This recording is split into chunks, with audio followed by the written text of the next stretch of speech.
personalization in target, the enhanced marketing automation in campaign and Marketo, and all of this while adhering to enterprise class governance, trust, and security.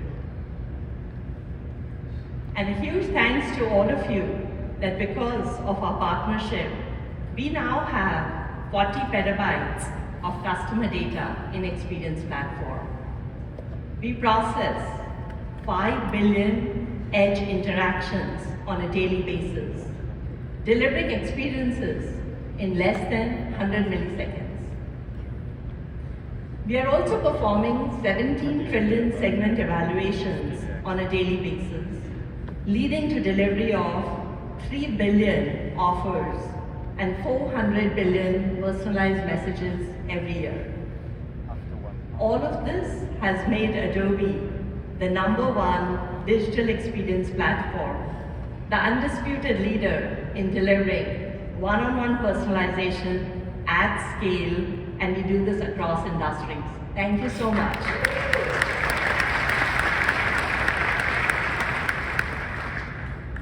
Now, with all this experience platform innovation, the aspirations that our brands have today are even higher.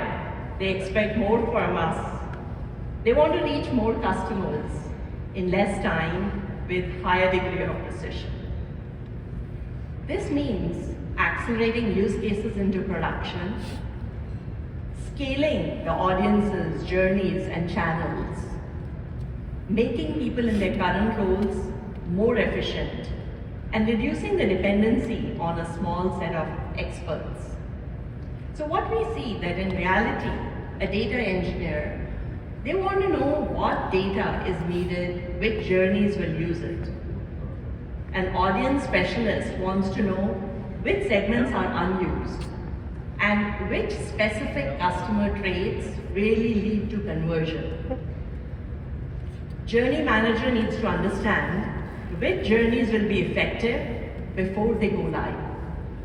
And a data analyst may want a quick summary of the performance across hundreds of journey experiments that they are running to choose which ones they should double down on. Now, we are addressing these aspirations by leveraging the power of generative AI and embedding a new set of capabilities right into the Experience Platform applications. I'd like to introduce Adobe Experience Platform AI Assistant. The AI Assistant, we love our AI Assistant. It understands your data, it really speaks to your data. You can think of the AI Assistant as your data guru, your analytics maestro, maybe even your tech support genius, the simulation savant. So what does it do? It does a lot of things. I'll highlight 4 points here.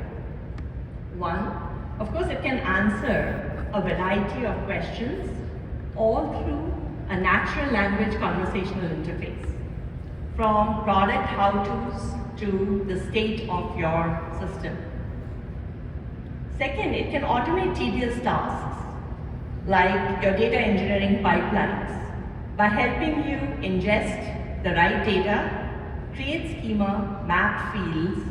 We know that data engineering pipelines are pretty complex, so automation of that is a big deal. 3, it can simulate outcomes like journey performance, journey simulation, and audience propensity to convert. 4, it can support practitioners to generate the desired audiences and journeys just using simple English language prompts. AI Assistant is embedded natively in the applications that you use, like real-time CDP, Journey Optimizer, and Customer Journey Analytics. And we've had a number of customers use these capabilities in beta, and they have given us some good feedback. And also they have helped us really shape the usefulness and the accuracy of what the AI Assistant produces. Now, The feedback from our customers, like one of the banks in the US, their data engineering team, the AI assistant helped them save on the effort of understanding the data semantics, just through simple conversations with the AI assistant. So they're seeing a boost in their productivity when it comes to all the data ingestion cycles that were needed before they used the AI assistant. A regional grocery business, they use the AI assistant to troubleshoot their data engineering pipeline without the need to call link support. So, a big boost in their productivity, and also anybody now can troubleshoot complex workflows for which otherwise they had dependency on other people. They can unleash new ideas. A large apparel brand in Europe was able to generate many variants of brand conforming content for email and push in seconds. So it's a secure, brand safe component that will turbocharge your experience platform usage across your enterprise and will benefit all personas. With the AI assistant, we are also investing in a radically new way for you to experience our software, where key roles in your organization can focus on their core competencies, use AI-powered features to collaborate, and allow you to interact with our applications in your preferred way of getting your job done. It could be conversational through the AI assistant, or you could continue to use our guided workflows in the user experience. I guess time for demo now. So let me invite Marissa McKay Talentino to show the power of AI assistant in action.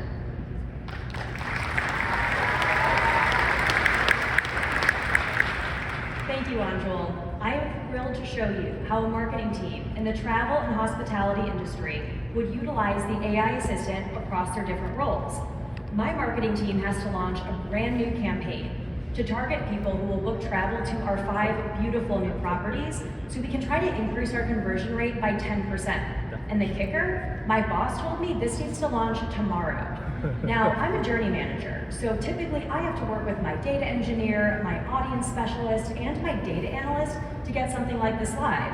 But they're all working in Vegas. So it looks like it's just me and AI Assistant to the rescue. I'm going to show you how AI Assistant empowers me to create both audiences and a journey to meet this quick turnaround without having to bug my teammates. It's available to support me 24/7 and clearly embedded in all of my workflows. But I'm going to go ahead and pop this window out so all 10,000 of us can see it a little bit better. Instead of using one of these pre-configured prompts, I'll go ahead and type in something custom related to this ask. Show me all of the segments with room bookings in the last 12 months. Now, this is really cool. AI Assistant was able to sift through literally thousands of audience definitions and millions of profiles, understanding the traits I have in Adobe Experience Platform, which is allowing me to understand that these are the 8 segments that make sense for my customer journey that I'm about to kick off. But that's still too many for me to really get to the heart of what I'm looking for, so I'm going to ask AI Assistant to help me finalize this list a little bit further. Which of these segments contain the highest number of people with a propensity to book in the next 30 days for our 5 newest properties? Okay, now this is interesting. AI Assistant not only maintains the conversation context from earlier, but is also helping me find the 3 segments that make the most sense based on the context of my ask for location, the 30 days, and the propensity score. And on top of that, it's surfacing the profiles within each of these audiences that make sense and fit the bill. AI Assistant is a pretty good listener, and I like the look of this first segment. It has the most people and the highest propensity to book. Next, I'll head to Adobe Journey Optimizer, where, you guessed it, we'll be utilizing AI Assistant again. Here's this existing likely to book journey that I want to modify to save a little bit more time. I want to understand what the ideal time is to send a nudge or a reminder to book for that likely to book audience. So I'll go ahead and do that. In the likely to book journey, show me how long I need to wait before I send a reminder to book. Okay, now this is really helpful because I was able to get this very obvious answer here directly from customer journey analytics, all thanks to AI Assistant.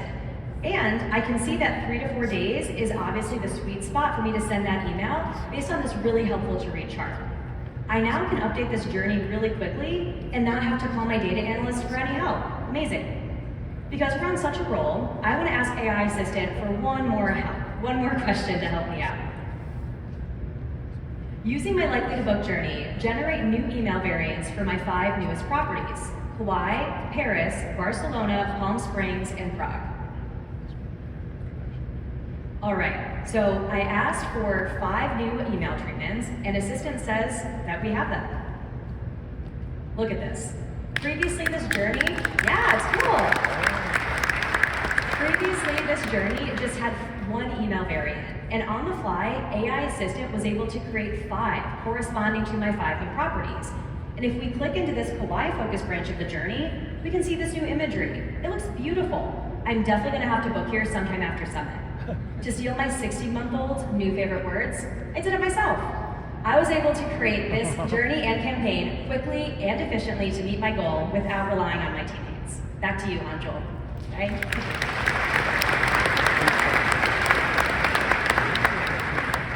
Thank you, Marissa, for that awesome demo of the AI Assistant. Now that we've seen what it can do, I'm going to share a little bit of what's under the hood. AI Assistant is powered by Adobe's generative experience model.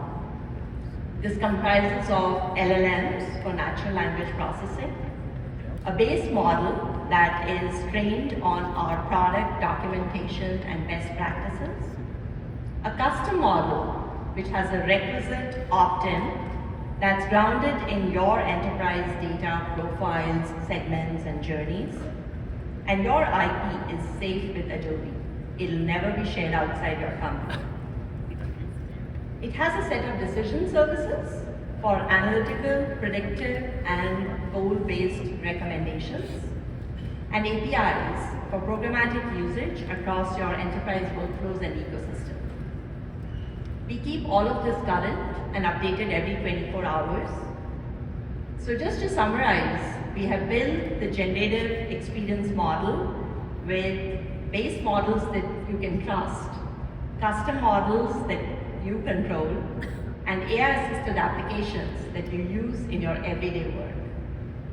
So, just like you supported us in so many critical initiatives, as experience makers, developers, and partners, we invite you to jointly develop this future of customer experience management with this new way of using the software. Please sign up and get access to this new exciting capability, Adobe Experience Platform AI Assistant. We would love to get your feedback. And with that, I would like to invite Amit Ahuja, our Senior Vice President of Products, to share many more exciting advancements in data and journeys. Thank you and have an awesome summit.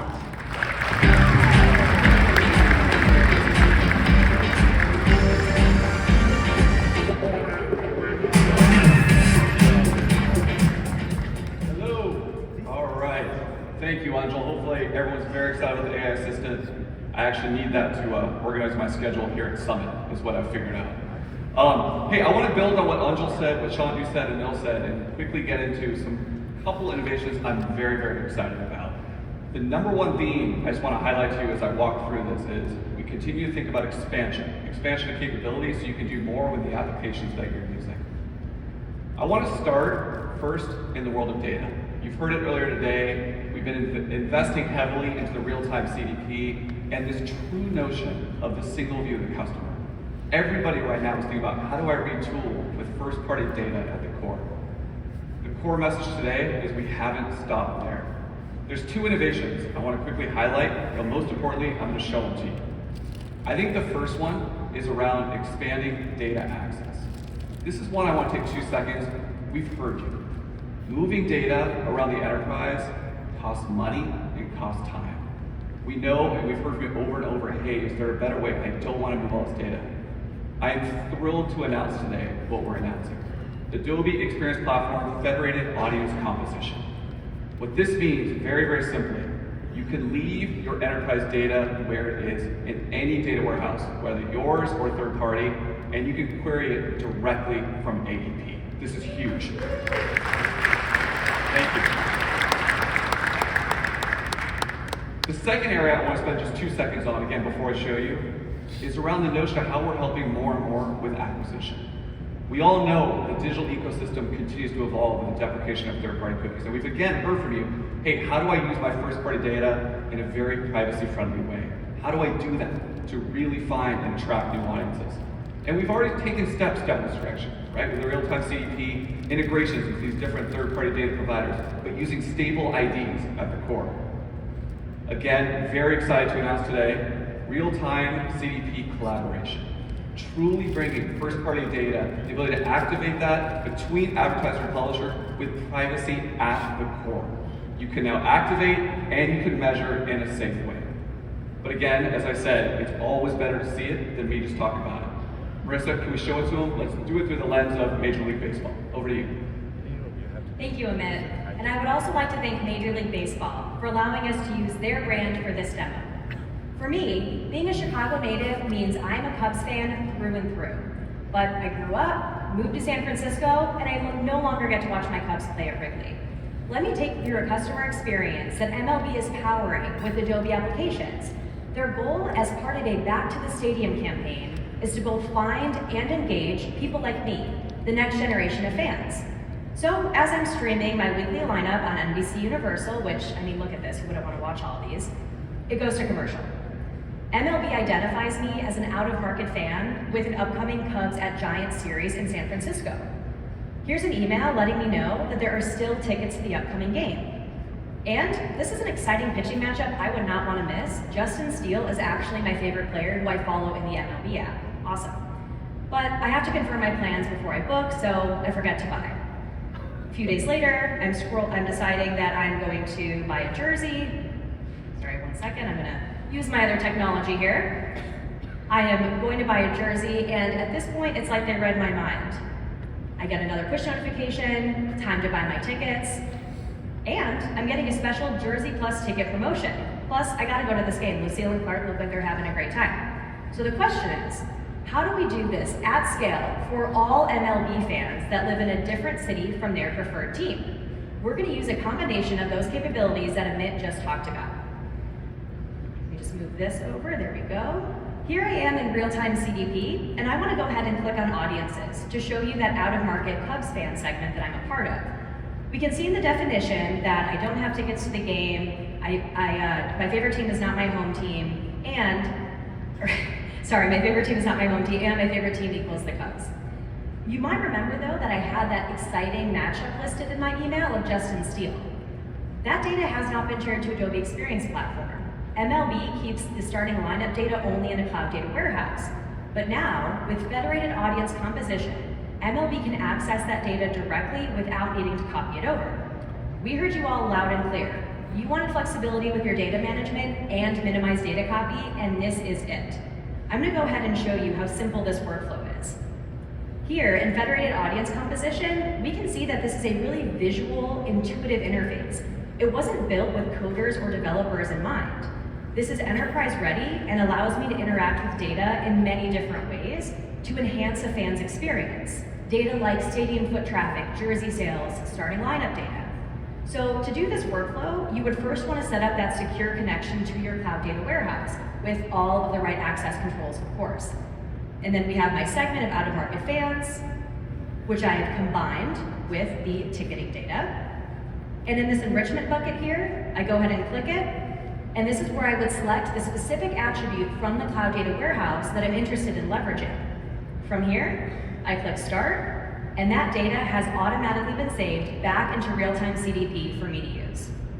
MLB is getting minimized data copy, fans get insight into which aces are facing off. You know where I'm going with this probably. It seems like a home run. Thank you, it's gracious. So at this point, we now want to try to find this audience where they're consuming content. So because we're looking towards a younger demographic, I'll go ahead and activate this to any number of our downstream destinations that are available to me in real-time CDP, thanks to our helpful source connector and destination connector catalog. I could go ahead and select Facebook, but I also want to try to find these people where they're watching. So connected TV, since it's used towards the younger demographic, is definitely the right place. And to do that, I'm going to use powerful, new, real-time CDP collaboration technology that Amit just talked about. Here, advertisers can share their data with publishers so they can try to find their audiences where they are on new and emerging digital channels, like connected TV and retail media networks, all without relying on third-party cookies. This is an entirely new interface, so let me quickly orient you. Here on the homepage, I can get an overview of all of the active connections and projects that I have open for collaboration with different publishers. Here I could find additional publishers I might want to connect with. I could set up additional collaboration, sharing my audiences with different groups, and I can also connect new data sources. I'm going to go ahead and click into this icon and show you the active connection that MLB has with NBC Universal. Scrolling down to this project that I've already set up for this specific campaign, I'm going to go ahead and click on Audience Insights, and this is where it gets really interesting. Here, I can select a drop-down and pick that out-of-market fans Cubs audience. A 79% overlap is awesome. This means that I will likely find a lot of this audience on NBC Universal properties. A lot of them might also be watching that awesome lineup that I showed you earlier. What's also really cool about this technology is I could leverage additional segments or audiences that the publishers are making available to the advertisers. So in this example, sports fans seems like a really obvious one that we might want to use for this campaign. So to activate, I'll go ahead and click Activate Audience. So now my first party audience segment has been shared with NBC Universal. I'll click Target, and now the sports fans audience owned by NBCU is available for MLB to use. Click View Targeted Audiences, and here we go. We have now made a privacy-minded digital handshake from MLB to the publisher. Amit, back to you. Thank you, Marissa. That is awesome. And thank you, Major League Baseball. A couple more quick things I want to hit on before we move on to the rest of the agenda. Journey Optimizer. So you've heard about it earlier today from Anil, you heard about it earlier today from Shantanu. This is the application where we've been really revolutionizing the notion of one-to-one, true personalized communication. Not only just outbound, but bringing inbound and outbound into the same single surface area. Again, similar to here, we're very excited to talk about two new innovations that I'm excited to announce today. The first one is around B2B. We've continually been investing in B2B. You've heard us talk about B2B in the context of the CDP. We've continued to invest in Marketo. We are now bringing B2B orchestration directly into AJO. What do we mean by this? Right? Very, very simply, where marketing has been focused on leads and sales has been focused on account groups, we can now bring those together. And we can orchestrate that so you're providing the right experience to that B2B customer every single moment. And the point I would make here, that I think is really important to understand, this is not just about the top of the funnel. This is about the full funnel for the customer. Upsell, cross-sell, everything. That is now part of B2B, and we are delivering truly an integrated B2B solution. That's the first part. Thank you. The second part, again, we've heard from you on this one as well. The desire to make sure that audience-based journeys are continually married up to consumer-initiated journeys. The thing that everybody hates and we all struggle with is when you're about ready to send out an audience-based message, a batch campaign, and all of a sudden you're getting more signal from that customer, and that's not reflected in the experience they're getting. That's horrible. And we are fixing that. We now have both brand-initiated and consumer-initiated in the same application with Journey Optimized, the only application that can do that. Very, very excited about that as well. I did want to spend just 2 seconds on the role of measurement. You've seen it, you saw Nil's announcement around content analytics. This has been an amazing journey that we've been on. If you rewind back the clock, we started with just data. We started around web analytics. We don't track a single web. Then we moved to mobile. And now what you see on the screen is what I'm super proud of. We have deep telemetry, measurement, insights, and analytics across every core pillar with the addition of content today. And I cannot stress how key this is. Measurement is at the heart of personalization. Personalization, knowing what works and be able to iterate and provide that best experience. What does all this mean? At the end of this, hopefully you got a key sense of all of our innovation. I think fundamentally believe we're offering a true comprehensive integrated set of applications. And with that, I'm going to pass it right back to Anil. Thank you very much.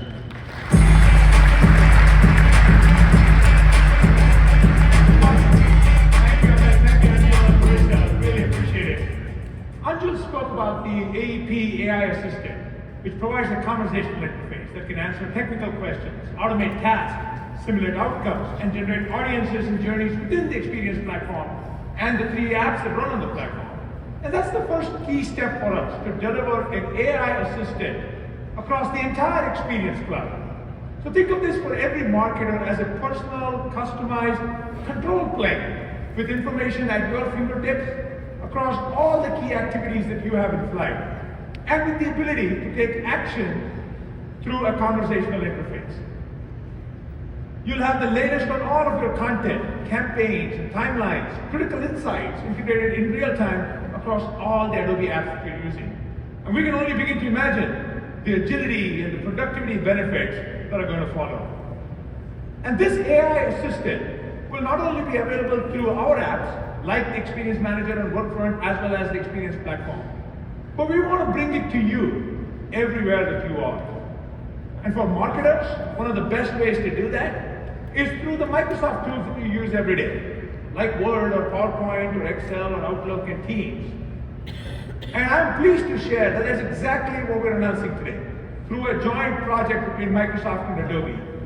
So by connecting our Adobe Experience Cloud workflows and insights to Microsoft Copilot for Microsoft 365, and we take advantage of both companies' investments in Gen AI, we will enable you to boost your marketing efficiency with easy access to insightful data.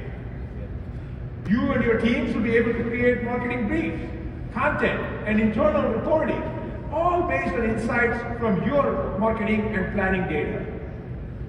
It'll help you save hours, which usually spent toggling between multiple tools to get these kinds of insights. And you'll be able to answer top-of-mind questions ranging from project status or campaign effectiveness, all within minutes.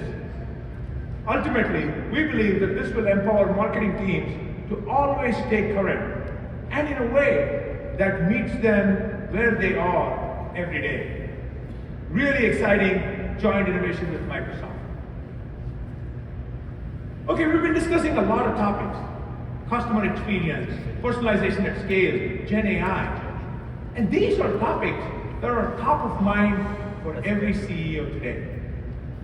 There's no better leader to discuss these topics with us than Mary Barre, Chair and CEO of General Motors, who is leading transformational change in the auto industry. Please join in welcoming Shantanu back to the stage for a conversation with Mary. People love their cars. It's this deeply personal relationship. Being with yourself, being with friends. It's really incredible what a vehicle unlocks for you. The change we're going through at General Motors is bigger than the change from horse and buggy to cars. You're not just buying the beautiful exterior design or the power, you're buying an incredible consumer electronic that can do incredible things for you. Customers have a two-way conversation with brands, products, and experiences. It is personalized. How is that going to be compelling and contextual for our customers? Anything from convenience and comfort, personalized infotainment offerings, and also better safety and security outcomes. That comes to life in our 4 brands: Cadillac, Chevrolet, Buick, and GMC. We're working with Adobe to really increase the speed of innovation, but it's also to increase the speed of experiences. What used to take weeks to build audience segments, now our marketers can go in and do that within hours or minutes, and then launch experiences at scale. The one I'd love to highlight is a Chevy Trax build your own journey. An individual has shown intent. They've gone to our website, they're learning about Chevy Trax. If they may have abandoned that journey, we're able to send them a real-time notification to re-engage in that campaign. Our ability to bring folks back through relevant contextual marketing activities demonstrated a 10x jump in completions of build your own to actually make this tangible and real, where they could bring home a Chevy Trax into their driveway. Adobe has been so instrumental in giving us the foundation with the work that we're doing together together on the Adobe Experience platform. I'm really excited to think about the applications for generative AI, creating seamless experiences between our customers and the vehicle.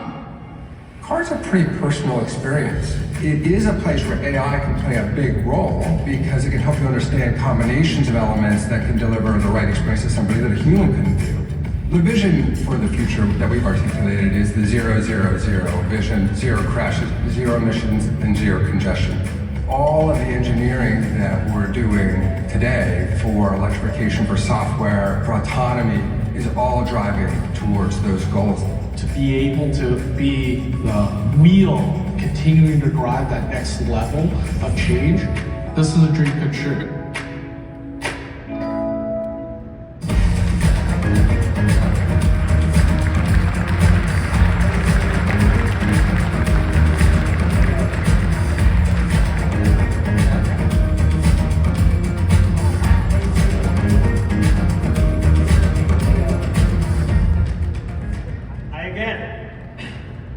I'm really delighted to have Mary Barra, Chair and CEO of General Motors, joining us today at Adobe Summit. As a 44-year veteran of GM,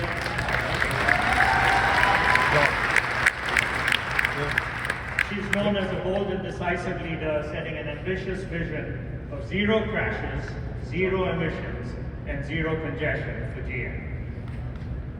She's focused on creating the best customer experience, as well as strengthening GM's core vehicle and service business, while working to deliver transformative technologies such as electrification, autonomous driving, and software.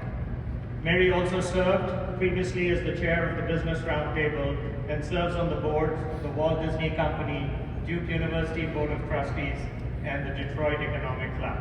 Welcome, Mary, and thank you again for joining us at Summit. Thank you, it's great to be here. Well, I realized when I was doing a little bit of, background that we actually have some stuff in common. We both were electrical engineers. I left my electrical engineering because I hated it. My first job also was working for an auto company in software, where we were building stamping plants. And we both did an MBA while we were working. You went to the better school at Stanford. I went to the other school, Cap. But we had a great time. Both great schools. But you joined General Motors when you were 18, and you worked in almost every aspect of the business. So maybe you can talk a little bit about your journey and what's brought you here. Well, it seems like when you look at it, for those of you early in your career, it can go by like that. But being at GM for so long and starting as a college co-op student, I actually started on the assembly line. And I was a quality inspector. And so, really understanding where it all comes together, because nothing happens to build and sell a vehicle, and having that kind of grounding of what it takes. And then the different assignments that I've had, primarily in manufacturing and engineering, but then also had a stop in HR. And I will tell you, HR, I learned so much, because if you think about every company, it's all about your people and motivating them, creating the right culture, the right incentives. And so learned a lot. I would say the best job I had was when I was running product development, spending time either in the design studio, improving grounds, or with our dealers. So, but now in the CEO chair for 10 years, and coming up and knowing how everything comes together and how everybody works together is really an advantage, because when something's happening, you can kind of go right to the point and say, okay, this is where we've got to focus. So being there that long has been helpful. And how would you say all the background and having worked in so many different areas of the company actually helps you, both because you have such a deep understanding of what it takes to innovate, but also just your understanding of the groups? How does that help you motivate the teams? Well, I think a lot of it is working together, because unlike a lot of companies the size of General Motors, we really do one thing. We design, engineer, and build vehicles with software and then the associated services. And so it's one business. And so knowing how to connect everyone, I think, is really, really important, because what is a vehicle? It's integrating 30,000 parts and putting with all the software to create an experience now more than just transportation to go from point A to point B. We're a product company and we like to talk about innovation. And over the course of its 115 years, I was reading about all the fundamental transformations that GM has provided. The catalytic converter But what amazed me was also things like the heart valve, which helped with open heart surgery, what you've done in cardiology, aerospace, refrigeration. How do you keep that spirit of innovation alive over this time? Well, I'd say, when you look at our 115-year history, as we move now, we do have to focus. But I think what we stay focused on is the customer. And one of my favorite stories about innovation at General Motors was Cadillac back in, I think, 1912 or 1908, that time frame. I can't remember the exact year. But they invented the electric starter. And you think, okay, we all take that for granted. But if you think about it at that point in time, you started a car with a crank. And for people of small stature, for women, it was hard to crank start. In fact, people would get injured, break arms. In fact, I've been told that's where the word cranky came from. And so, that's where when I think about the spirit of innovation, they took something that the customer disliked and then innovated to solve that issue. And so we try to drive that across the whole company. How do we do everything focused that's going to make the customer experience better? And you have talked so much about customer success and how a company really needs to focus. You've done this flag planting of zero crashes, zero emissions, and zero congestion. Maybe a little bit about how you came up with it and what it really means in terms of driving the entire organization and the industry. Sure. Well, if you look at our industry over 100 years ago, we gave people freedom. It changed how people connected, it changed how towns came together, where people chose to live. So, in many developing nations, car ownership is still something people aspire to do. So it's a very important part of everyone's life. But with that, over the 100 years, we've had crashes. We've had impacts on the environment with emissions, and then of course congestion. And when we look at it now with the technology that's available, we really believe we can get to a world where zero crashes, and the technology we put on cars all the way to autonomous driving will lead to safer travel. When you think about moving to all electric, doing the right thing from an environment to make sure that we're not, we're creating a world that our children and our grandchildren are going to appreciate. And then finally, we can reduce congestion with the combination of that technology and then working with municipalities to really improve flow. We can give back everybody that precious commodity called time. So when I look at it from a General Motors perspective, being in the business for 100 years, I feel we have a responsibility to apply that technology in a way to, again, do what's right for the customer. You are driving these generational shifts, at GM, certainly from gas engines going to EV. And I know you've talked a lot about going from being just a hardware company to a hardware and software company. And given this is an audience that also embraces technology, maybe a little bit of what that means for you to be a software company as well, and what role technology plays in these transformational shifts. Well, I would say this transformation is all about technology, from the way the vehicle is propelled, but the software and the fact that the vehicle really is a software platform is even more significant. Everybody talks about moving from internal combustion engine to EV. What is happening with the vehicle from a software perspective, I believe, is even more important, because what it can do from an experience of when you're moving from point A to point B. And so, and if you think about the industry, the first vehicles were all mechanical. And so making that shift in about a little bit longer now, 8 years ago, we fundamentally reorganized the way that we develop vehicles, recognizing that it was much more of an electronic type or software foundation that we needed to have, and it needed to be integrated across the entire vehicle. I would say then last year, with the addition of Michael Abbott, who joined our team and reorganized the whole way we do software to really allow us to build and have that platform. So it's been one of the most significant. It's all about technology. And as the team that has joined says, it's not about, it's not just about the software, it's about doing beautiful vehicles with the right software that customers are going to love. And so it's that marriage of hardware and software. Well, you do have beautiful vehicles, and so much about that is the brand that you're trying to create. This is a marketing group. So maybe a little bit on how you think about brands, evolution of brands, attracting a next generation of customers. Well, there's a lot of lessons learned in General Motors over our 100 years about managing brands. And I would say probably about 15 years ago, there was a renewed focus on the importance of our brands. Clearly Chevrolet, which is valued but represents so much, and is associated with the United States, with America. But then Cadillac, and rebuilding to have a true luxury brand, as well as the role that GMC and Buick play. So, we really now work hard to manage those brands. They each have distinct identities. And frankly, we see customers, even with trucks, if someone's a Silverado buyer, they usually aren't going to buy a Sierra and vice versa. So understanding what that means is so important. We've had a renewed focus, and our marketing team under Norm DeGrave is really stepping that up. And I'm really proud to say we also have the highest customer loyalty. And when someone joins the family of all auto companies, and I think that speaks to the promise and how we deliver on that with each customer.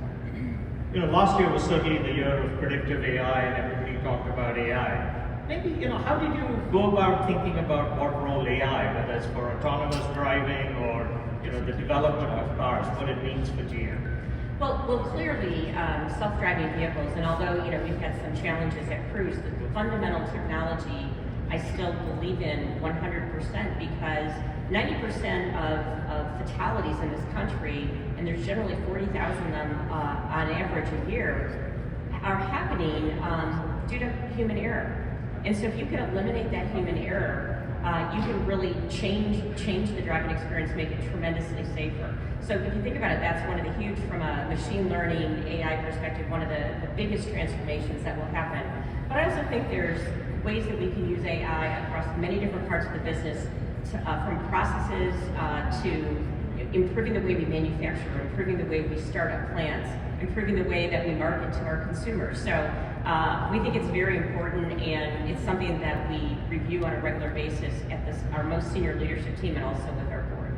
You talked about manufacturing, and I know the average car is something like 30,000 parts, and so you probably have a much more refined perspective on the global supply chain and what's happening. Maybe touch on that a little bit. Sure. Well, I think we all learned about supply chain through the pandemic, and I would say the auto industry probably has one of the most complex global supply chains of almost any industry. And that resiliency, we saw that, and even about a decade earlier, when there was the big tsunami that hit in Japan, we realized that almost the whole industry was using one small, at the time, Tier 4 manufacturer that would help us do certain paint colors. And so we've been on a journey, and I'd say accelerated with the learnings of COVID, to have more resiliency in our supply chain. I think it's very important when you look at how the world can be disrupted, and frankly, some of the tensions from a geopolitical perspective.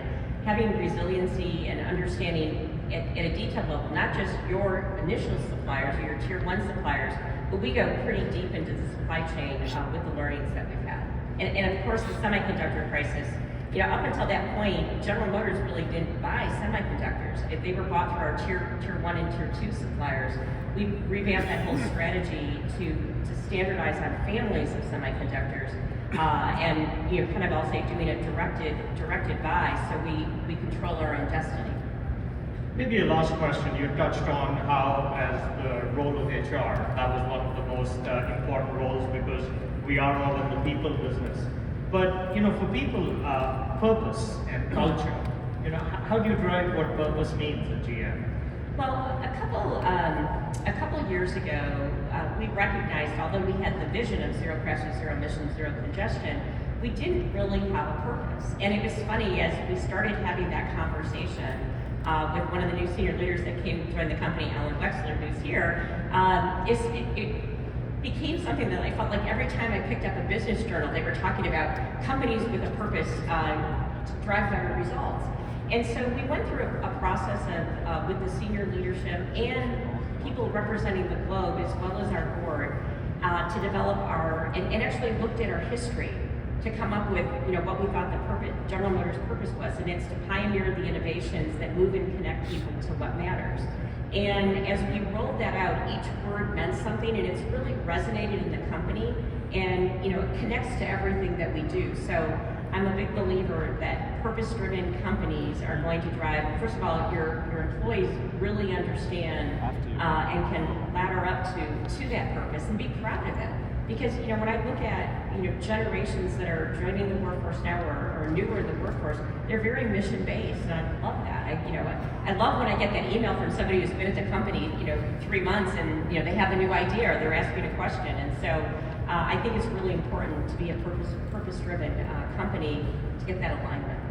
I remember hearing at the Aspen Festival where you talked about how you respond to every one of those emails that you get. So again, I think that goes a long way because your actions. Maybe a little bit on how that purpose extends to the communities that you belong in as well. Well, we also believe, at General Motors, I think we have a rich history of participating with the community and frankly, serving the country, if you look back at our history, and even through the pandemic with making ventilators.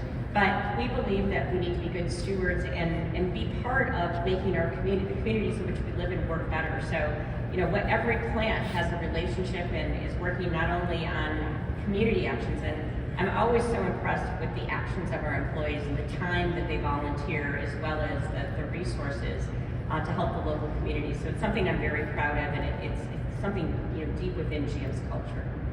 I'd like to end with a word association, Mary. So I'll just give you a word, Okay. and whatever word comes to mind, maybe you can just respond to that. STEM. Critical. American manufacturing. Oh, I can't use the same word, can I? Really important. I know that's too hard. I think if we learned anything through the pandemic, we need to be able to make things in this country. Detroit. Grit. Electrification. Technology, and really life-changing vehicles are so much. If you haven't driven an electric vehicle, please go to one of our dealerships and drive an electric vehicle. They are so fun to drive, instant torque, so it's game-changing. Technology. Gosh, I'm going to say critical to everything. Technology, it's what drives us. Dogs. Oh, Marcy and Hunter. My dogs. General Motors. Iconic. Mary Barre. Down to earth. Well, please join me in thanking Mary Barre for being here. She's been unbelievably gracious. She has to fly to the East Coast. But thank you again so much. Thank you. Thanks, everybody. Have a great conference.